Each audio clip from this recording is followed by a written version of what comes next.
राजस्थान में कांग्रेस की हार पर हम इलाकेवार लगातार चर्चा करते रहे। आपने देखा है NTV राजस्थान पर लगातार ये चर्चा हुई है। अब अगर बात मेवाड़ हाड़ौती की करें तो इस संभाग में 48 में से 30 सीटों पर बीजेपी ने जीत दर्ज की। इस तरह बीजेपी को पिछली बार के मुकाबले 2 सीटों का फायदा हुआ।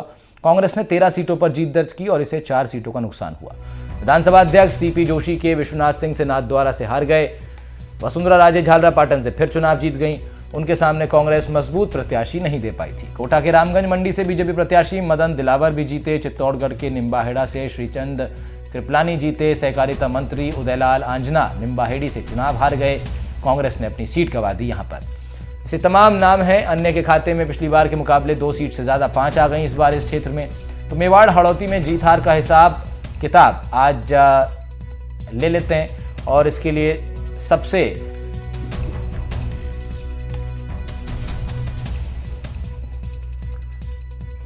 अब ये हार जीत का हिसाब लेने के लिए सबसे सटीक जो लोग रहते हैं वो संवाददाता रहते हैं, वो रिपोर्टर रहते हैं जिन्होंने ग्राउंड पर रह करके इस पूरे चुनाव की प्रक्रिया को कवर किया है। मतदान के बाद परिणाम भी आए और उससे बहुत पहले से लगातार माहौल बनता रहा। तो सीधा अपने संवाददाताओं के पास चलते हैं। सोमू आनंद मौजूद हैं हमारे साथ जयपुर से और हमारे साथ शाकिर सोमू आनंद उदयपुर से मौजूद हैं और शाकिर अली भी मौजूद हैं कोटा से। शाकिर आपके पास आ रहा हूं। पहले शाकिर, परिणाम आ चुके हैं और परिणाम के बाद अभी फिलहाल मैं सबसे बड़ी इसी खबर की बात कर रहा था कि वसुंधरा राजे से मिलने के लिए तमाम विधायक भी पहुंचे हैं। इस पर भी बात करेंगे, लेकिन मेवाड़ हाड़ौती में बीजेपी ने कांग्रेस को जो मात दी है उसका अगर आप एनालिसिस हमारे दर्शकों को दे पाएं आपके नजरिए से, क्या कुछ जो आपने पूरी कवर किया है चुनाव उसमें क्या आप आकलन कर रहे थे और क्या नतीजे उसी हिसाब से आए हैं शाकिर? ये देखिए, जो हम आकलन कर रहे थे नतीजे उसी के मुताबिक आए हैं और बीजेपी ने एक बार फिर बेहतर प्रदर्शन किया है। 2018 में हाड़ौती की जो 17 विधानसभा सीटें हैं उसमें से बीजेपी को 10 सीटें जीत थी उनकी और कांग्रेस के पास 7 सीटें थी। लेकिन इस बार जो है बीजेपी ने 1 सीट और बढ़ा दी है। 11 जो है बीजेपी के पास बीजेपी जीती है और जो 6 सीटें हैं वो कांग्रेस के खाते में आई है। तो लगातार, क्योंकि बीजेपी हाड़ौती बीजेपी का गढ़ कहा जाता है और बीजेपी यहाँ से बेहतर प्रदर्शन करती आई है। लेकिन इस बार जो है थोड़ा सा अगर हम बात करें तो बूंदी जो जिला है वहां पर बीजेपी जो है वो प्रदर्शन करने में नाकाम रही है। बूंदी की जो तीनों सीटें हैं, हिंडोली, केशोरायपाटन और बूंदी शहर, ये तीनों सीटें जो है बीजेपी ने गंवा दी है। करीब 30 साल बाद ऐसा देखने को मिला है कि यहाँ पर तीनों ही सीटें जो है किसी एक पार्टी के खाते में आई है। कांग्रेस यहाँ पर जो है बीजेपी से बूंदी जिले में पूरी तरह से बढ़त बनाने में कामयाब रही। लेकिन जो प्रमोद जैन भाया खनन मंत्री हैं, 12 जिले से ताल्लुक रखते हैं, उनके जिले की 4 सीटें बीजेपी ने जीत ली है। प्रमोद जैन भाया खुद भी चुनाव हार गए हैं। बीजेपी ने जो स्ट्रेटेजी बनाई थी उसके मुताबिक जो है उनके नतीजे जो है वो बेहतर आए। हालांकि 1-2 जगह पर बीजेपी मात खा गई, क्योंकि कोटा की जो पीपलदा विधानसभा सीट है वहां पर बीजेपी को मात खानी पड़ी। वहां पर एक युवा चेहरा कांग्रेस ने उतारा था, 32 साल के जो चेतन पटेल है वो मैदान में उतरे थे। लेकिन जातिगत समीकरण के हिसाब से उनकी वो जीत के लिए दावेदार माने जा रहे थे। बीजेपी ने तमाम कोशिशें की। योगी आदित्यनाथ की सभा भी वहां पर आयोजित की गई, लेकिन उसके बावजूद जो है बीजेपी को कामयाबी नहीं मिली और 20,000 से ज्यादा वोटों से वहां से जीतने में कामयाब रहे। शहरी क्षेत्र की बात करें तो बीजेपी क्योंकि शहरों में अच्छा प्रदर्शन करती है तो कोटा में उनका परफॉर्मेंस बेहतरीन रहा। कोटा की जो दक्षिण विधानसभा सीट है वहां से उन्होंने 4थी बार जो है बीजेपी जो है यहाँ से चुनाव जीती। परिसीमन के बाद से लगातार बीजेपी यहाँ से चुनाव जीत रही है। कांग्रेस यहाँ पर जीत का खाता इस चुनाव में भी नहीं खोल पाई। कोटा उत्तर में भी जो है यूडीएच मंत्री शांति धारीवाल की जीत भी जो है बहुत नजदीकी हुई, करीब 2400 वोटों से वो जीते हैं। यहाँ पर भी मुकाबला बीजेपी ने बहुत कड़ा कर दिया था। तो बीजेपी बेहतर प्रदर्शन के साथ साथ इस चुनाव में उन्होंने 1 सीट में और इजाफा कर लिया है। और वसुंधरा राजे का क्योंकि झालावाड़ जिला है तो जाहिर तौर पर झालावाड़ जिले में भी बीजेपी का अच्छा प्रदर्शन रहा है। हालांकि एक खानपुर वाली सीट जो है वो बीजेपी के हाथ से चली गई है। कांग्रेस ने वहां पर जो है ठीक है, कुछ सीटें गई हैं लेकिन ज्यादातर पर बीजेपी ने केसरिया लहराने में बीजेपी कामयाब हुई है। सोमू हमारे साथ हैं उदयपुर से। सोमू, क्या कुछ कारण इस बार रहे हैं भारतीय जनता पार्टी के लिए, पर्टिकुलरली अगर मैं पूछूं कि जिसने उसको एक बढ़त भी दिलाई, वोट परसेंटेज भी में भी इजाफा रहा और सीट तो फिर आई ही आई है? जी देखिए, खासतौर पे मेवाड़ के इलाके में भारतीय जनता पार्टी काफी मजबूत रही है। पिछले 2 चुनावों में भी उसका प्रदर्शन बहुत अच्छा रहा था। पिछला चुनाव जब भारतीय जनता पार्टी प्रदेश में हारी भी थी, तब भी मेवाड़ में उसका प्रदर्शन बहुत अच्छा रहा था। तो ये तो एक आम वजह है ही कि मेवाड़ में भारतीय जनता पार्टी मजबूत है। दूसरी महत्वपूर्ण वजह जो दिखती है वो ये है कि भारत आदिवासी पार्टी का जिस तरह से उद्भव इस इलाके में हुआ है, उसने साफ तौर पर भारतीय जनता पार्टी को फायदा पहुंचाया, कांग्रेस को नुकसान पहुंचाया है। आप देखिए कि जिन सीटों पे जीती है भारत आदिवासी पार्टी, खासतौर पे 84 और आसपुर, इन दोनों सीटों पे जो भाजपा का प्रदर्शन है वो कांग्रेस के मुकाबले बेहतर रहा है। तो एक तरह से देखें कि पूरे इलाके में भारत आदिवासी पार्टी एक मजबूत फोर्स के रूप में उभरी है और उसने कांग्रेस को बहुत ज्यादा नुकसान पहुंचाया है।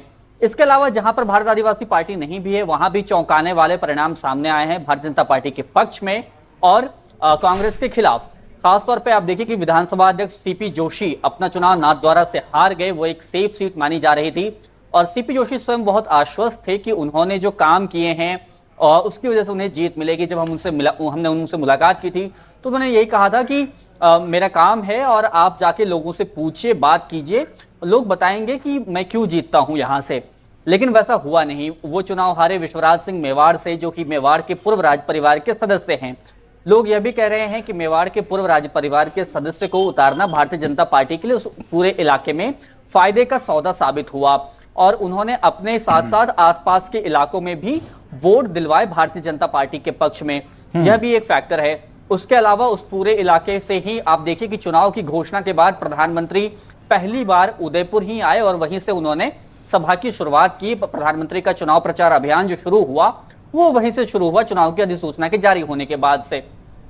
तो ये तमाम फैक्टर्स जो हैं वो काम कर रहे थे मेवाड़ में और पहले से भारतीय जनता पार्टी वहां मजबूत है ही और इन सभी फैक्टर्स ने भाजपा को और मजबूत बनाया। बिल्कुल सोमू, और 48 में से सोमू जब 30 सीटें कोई पार्टी जीतती है तो फिर स्वाभाविक रूप से ये माना जाता है कि उस पूरे क्षेत्र के अंदर जो है एक माहौल जो है, एक वेव जो है वो उस पर्टिकुलर पार्टी की रही है। समय कम है इसलिए एक तो बात मैं और ज़रूर आप लोगों से जान लूंगा। शाकिर, आपसे भी छोटा सा एक जवाब ले लेते हैं, फिर सोमू पे चलेंगे। शाकिर, इस बड़ी जीत के बाद अब ये बताइए, मेवाड़ हाड़ौती की जनता जो है वहाँ कौन सा ऐसा नेता है जिसको कि चाहते हैं कि बड़ी भूमिका में वहाँ की जनता देखना चाहती है आपके हिसाब से?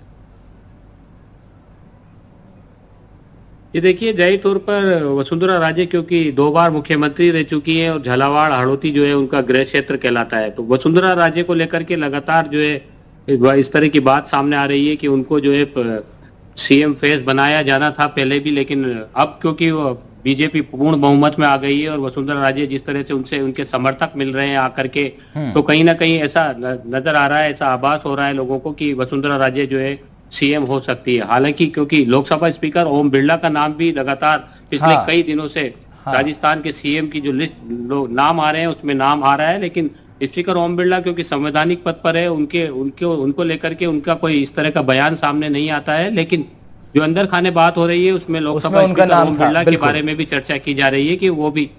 बिल्कुल सोमू, क्या कोई ऐसा भी नाम है जिसको कि मैं मेवाड़ हाड़ौती की जनता की दृष्टि से पूछ रहा हूँ कि कोई ऐसा नाम जिसको यहाँ की जनता शायद एक बड़ी भूमिका में पसंद ना करे, जिनको करेगी उनका जिक्र शाकिर ने किया, लेकिन क्या कोई ऐसा भी नाम है जिससे जो है कुछ पुराना ऐसा इतिहास रहा हो कि भाई ये पर्टिकुलर नेता जो है ये बड़ी भूमिका में नहीं रहना चाहिए? ऐसा कोई माहौल है क्या किसी नेता के कि उसके उस इलाके का नेता नहीं, उस इलाके का जो कोई प्रतिनिधि हो वो बड़े पद पे पहुंचे ताकि उस क्षेत्र की जनता को फायदा हो? ये तो कमोबेश हर कोई चाहता ही है और जो भी लोग जीत कर आए हैं या फिर जो चुनाव में नहीं भी थे, सीपी जोशी जो कि भाजपा के प्रदेश अध्यक्ष हैं, वो इसी इलाके से आते हैं और लोग यह चाह रहे हैं कि उनकी भी एक भूमिका हो। तो ऐसा कोई नेता तो फिलहाल नजर नहीं आता जिसके लिए लोग ये चाहते हो कि उनको कोई बड़ी भूमिका न मिले। ठीक है, तो चलिए सबके लिए दरवाजे खुले हैं। सोमू बता रहे हैं कि दरवाजे सबके लिए खुले हैं, कम से कम जनता का दिल सबके लिए खुला है। अब सवाल ये है कि ये राजस्थान की जनता का दिल में क्या है, ये इसका आकलन जो है सोमू और शाकिर ये राष्ट्रीय राजधानी में बैठ करके हो रहा है। अब वहाँ पे क्या कुछ तय होता है ये देखना पड़ेगा, बड़ा इंटरेस्टिंग रहेगा। आप लोग दोनों लगातार ग्राउंड से हमें तमाम अपडेट्स देते हैं। मेवाड़ हाड़ौती की आज हमने बात की है, फिर दोबारा आपको जोड़ेंगे तब और विस्तार से किसी अन्य विषय पर चर्चा करेंगे। फिलहाल आप दोनों का बहुत बहुत शुक्रिया।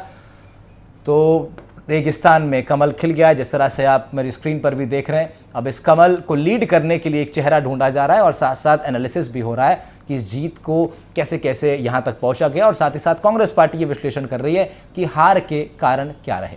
ये विश्लेषण चलता रहेगा, हम भी इन तमाम चीज़ों पर चर्चा करते रहेंगे। फिलहाल इतना ही। खबरों का सिलसिला NDTV राजस्थान पर लगातार जारी है। नमस्कार।